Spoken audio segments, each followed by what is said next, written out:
हो,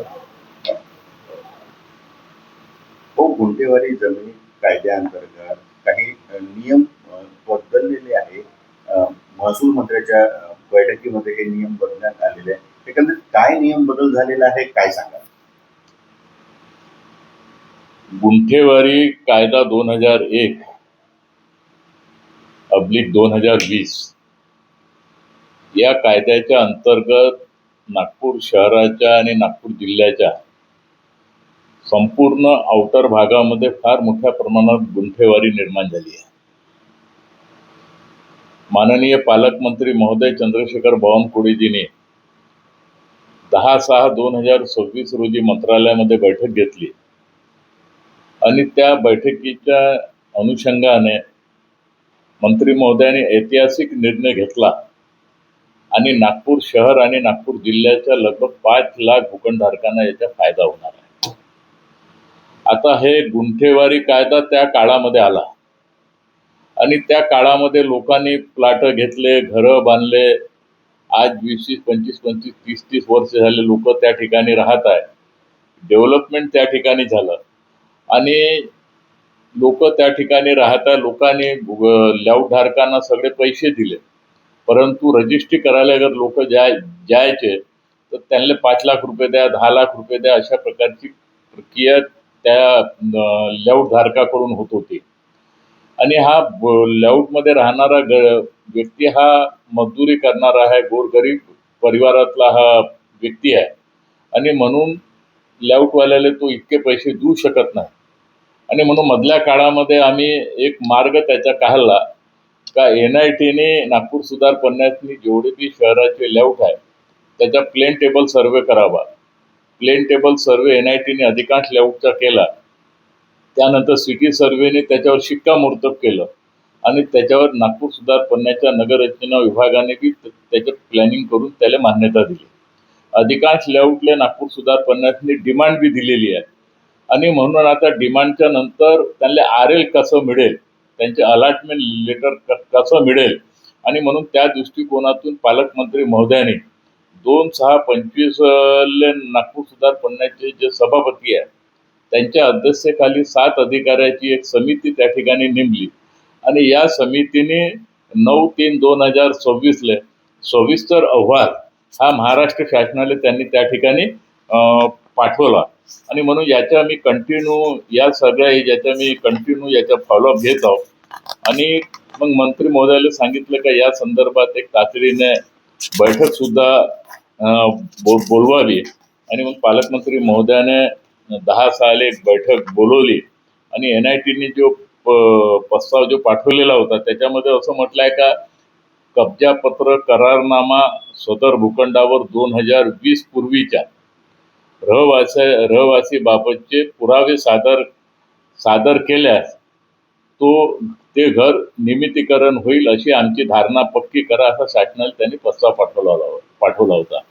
आणि म्हणून मंत्री महोदयाने 10/6/26 जी मंत्रालयामध्ये बैठक घेतली आणि त्या बैठकीमध्ये त्यांची धारणा बी पक्की केली आणि त्याचा मार्ग कसा निघेल. आणि म्हणून पहिल्यांदा आता सरकारने निर्णय घेतलेला आहे का जो सोसायटी धारक असेल, जो त्या लेआउटच्या मूळ मालक असेल त्याच्या पहिले 7/12 सिटी सर्वेमध्ये त्याचं नाव पहिले येईल आणि त्यांनी जे लोकांना प्लॉट विकले आहे त्याच्यानंतर त्याचे नाव येईल. त्याची यादी नागपूर सुधार पन्नासपाशी उपलब्ध आहे, त्याचे नाव येईल आणि मग सिटी सर्वेची प्रक्रिया झाल्यानंतर मग NIT त्यांना RL आणि अलॉटमेंट लेटर जे मुख्य अलॉटमेंट लेटर राहते, RL लेटर राहते, ते NIT त्यांना देण्याचं काम करेल. आणि म्हणून या संदर्भात एक चांगला निर्णय तर घेतलेलाच आहे, परंतु एक निर्णय आणखीन घेतला का त्या काळामध्ये जे लोकांनी जे प्लॉट घेऊन ठेवलेले आहे, लेआउट धारकांनी ओपन प्लेस सोडली नाही आहे. नियमाप्रमाणे गुंठेवारी कायद्याच्या अंतर्गत कलम 3(2) अंतर्गत त्या ठिकाणी 10% जागा सोडणं हे आवश्यक आहे, परंतु त्या लेआउट धारकांनी तीही जागा सोडली नाही. आणि म्हणून सरकारच्या वतीने महसूल विभागाने असा निर्णय घेतला का 200 मीटर याने 2000 फूट पर्यंत जे प्लॉट असतील त्याला आम्ही नियमितीकरण करणार आहोत आणि 2000 फूटच्या वरत कोणत्या जर प्लॉट असेल तर त्यांच्याकडून जे आता फ्री होल्डचा प्रस्ताव महाराष्ट्र शासनाकडे NITने पाठवलेला आहे त्याच्यामध्ये निवासी धारकाकडून 2% घ्यायचं, 2 या 3% घ्यायचं आणि म्हणून हे 2000 फुटाच्या वस्त असेल तर त्यांच्याकडून 2-3% रेडिरेशनरचे घेऊन त्यांचे किती मोठा प्लॉट असो तो नियमितीकरण करावा अशा प्रकारचे आदेश महसूल विभागाच्या वतीने त्या ठिकाणी देण्यात आलेले आहे.